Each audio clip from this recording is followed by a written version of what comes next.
سلام، من ساریام. خیلی خوش اومدیم به اولین ویدیو پلیلیست جریان.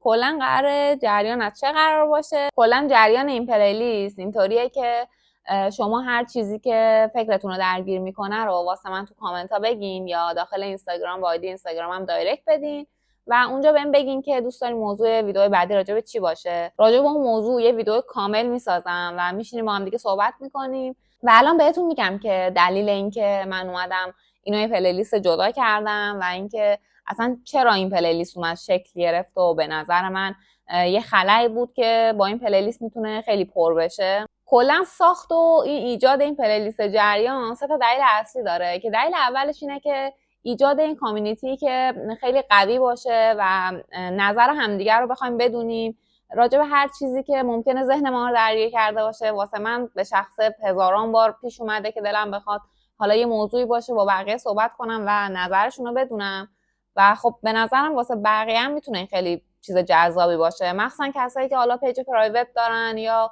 دوست ندارن مثلا زندگیشون رو خیلی مثلا بخوام بیان نشون بدن یا کلا دوست دارن زندگیشون خیلی پرایوت تر باشه، ولی این نیاز رو تو خودشون ببینن که تو یه سری از موضوعات دلشون بخواد نظر چندین نفر رو بدونن و واقعا به نظرم واسه این افراد کلا جایی نیست که بخوام بیان از بقیه سوال بکنن. به نظر من این ویدیوها کلا به این افراد خیلی کمک میکنه و یا ممکنه اصلا چند ماه دیگه فکر یه نفر دیگر رو این موضوع درگیر کرده باشه و با سرچش تو یوتیوب به این ویدیو برسه و کامل ببینه که من راجع به اون موضوعی که فکرشو درگیر کرده توضیح دادم، نظر خودم رو گفتم و کلی آدم دیگه هم اون زیر کامنت گذاشتن و نظرشون رو گفتن. خب اینم میتونه مشکل اون نفر دیگر هم حل بکنه، یعنی همینجوری زنجیروار موضوعات به هم وصل میشن و خیلی ممکنه پیش بیاد که موضوعی که فکر یه نفر دیگر درگیر کرده یا دوست داره نظر یکی دیگر بدونه واسه بقیه هم همینطوری باشه. دومین دلیل و مهمترین دلیلی که واسه خودمه به نظرم و خودم بیشتر خلأشو دارم حس میکنم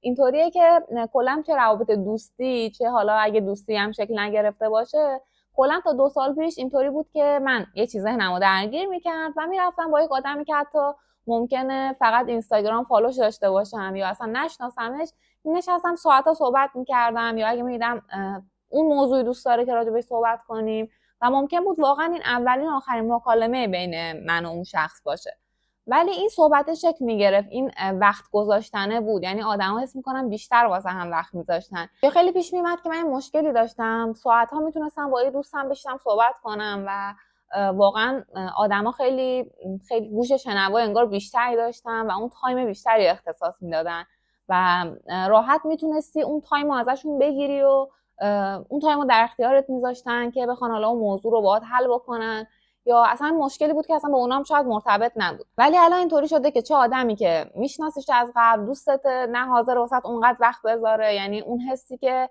دوست داره که زودتر اون بحث تموم بشه یا اینکه به کوتاه‌ترین حالت ممکن اون بحث کش پیدا کنه به آدم دست میده، چه واسه من چه حالا اطرافیانی که حالا میشناسم. در بعضی مواقع هم کلا آدم نیاز داره که نظر یه آدم دیگه رو که هیچ شناختی نسبت بهت نداره رو بدونی و فقط صحبت و مکالمتون در همون حد باشه. میگم مثلا من میرفتم با یه شخصی که اصلا نمیشناختم در مورد یه استوریش که میدم ذهنش خیلی مشغول کرده نشستم صحبت میکردم، یا میدم یکی دیگه میاد میشینه راجع به حالا یه استوری که من گذاشتم که یکم بحث برانگیزه میشینه ساعتا با هم صحبت میکنه و این ارتباط دیگه شکل نمیگیره. میگم وقتی مثلا خود دوست آدم اون وقتو نمیذاره دیگه اون وقت هم از طرف آدمای غریبه دیگه اصلا گذاشته نمیشه و خیلی کم رنگ تر شده.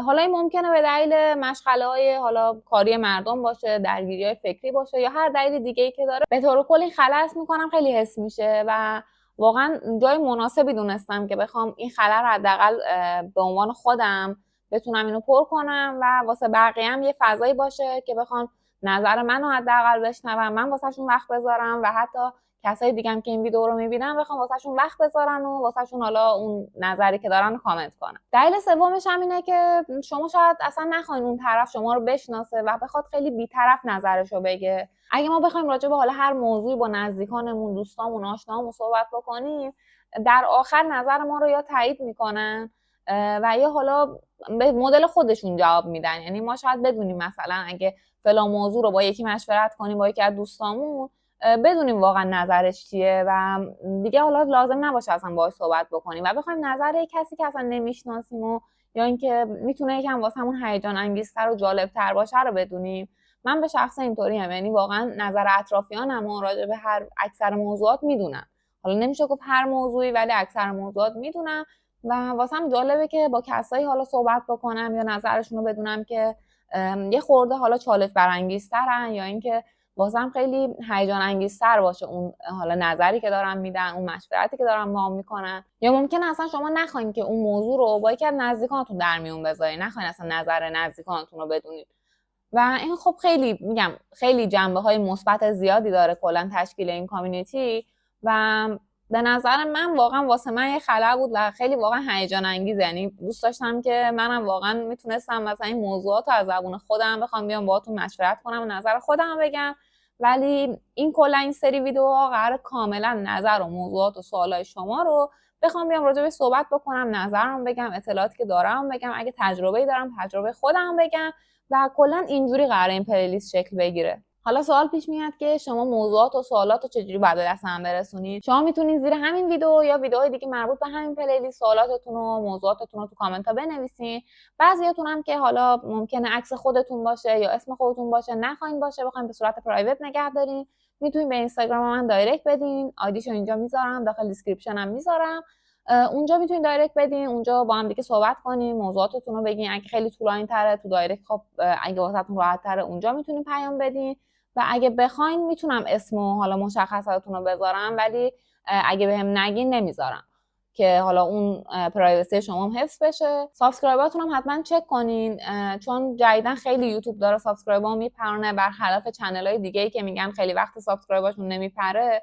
ولی این اخیراً هر کی که سابسکرایب میکنه بعد 1-2 ساعت میبینم همون تعداد سابسکرایبش اومده پایین. مثلا یهو میبینم 10 تا سابسکرایب رفته بالا، دقیقاً 1-2 ساعت بعد دوباره 10 تا میاد پایین و دیگه نمیدونم واقعا چی کارش باید بکنم. فقط میتونین دوباره سابسکرایبتون رو چک کنین اگر قبل سابسکرایب کردین، زنگوله رو روشن کنین که اونجوری کمتر ممکنه بپره که ربات بخواد تشخیص بده، و یا یه کامنت بذارین. حالا اگه موضوعی مد نظرتون و موضوعی که میخواین رو کامنت کنین، و اگه موضوعی مد نظرتون نیست کامنت دیگه بذارین که حداقل شما رو ربات تشخیص نده.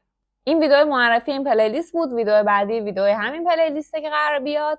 امیدوارم دوست داشته باشین این پلیلیست به دردتون بخوره و واقعا همونقدر که واسه من هیجان انگیز و دوست داشتنی واسه شما همینطور بوده باشه. لایک و کامنت و سابسکرایب فراموشتون نشه. اگه دوست داشتین اینستاگرام هم فالو کنید. تا ویدیو بعدی، فعلا.